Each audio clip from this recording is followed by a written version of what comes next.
फिल्टरपाडा ते पवई 1.5 किलोमीटरचं अंतर आहे, पण हे क्रॉस करायला मला 30 वर्ष लागली.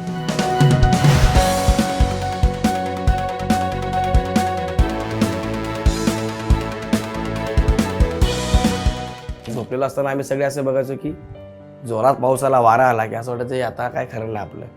ते तसं हळूहळू करता मग आईने थोडे पैसे जमा करायचे.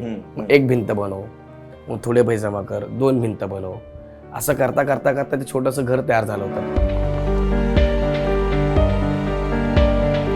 त्या ट्रॉफीवरनं उंदरं पडायची घरात. मग त्या ट्रॉफ्या पडायच्या, त्या फुटायच्या, त्या तुटायच्या आणि ते एकांकिका करत असल्यामुळे ते घेऊन यायचो मी रोज बॅगेत टाकून. अशा बऱ्याच ट्रॉफ्या थोड्याशा हे झाल्या, खराब झाल्या. पण मग चित्रपटाच्या निमित्ताने आणि याच्या काही मला मिळालेल्या आहेत त्या मी आता जतन करून ठेवलेल्या आहेत. मी माझ्या वडिलाला त्या सफेद कपड्यांमध्ये येताना बघितलं, आम्ही सगळ्यांनीच बघितलेलं आहे. त्याच्यामुळे त्याच्यात मला तो झटका जो लागला, मी म्हटलं नाही यार, मी आयुष्यात मी काय कमवू किंवा नाही कमवतो, पण मी हे सोडणार नाही.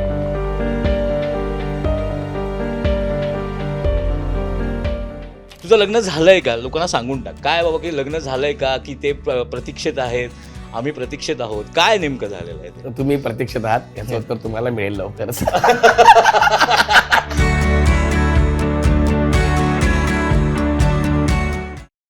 शिकूया AI ची क्रांती. चला करूया MSCIT. आजच नजीकच्या MSCIT केंद्रात आपला प्रवेश निश्चित करा.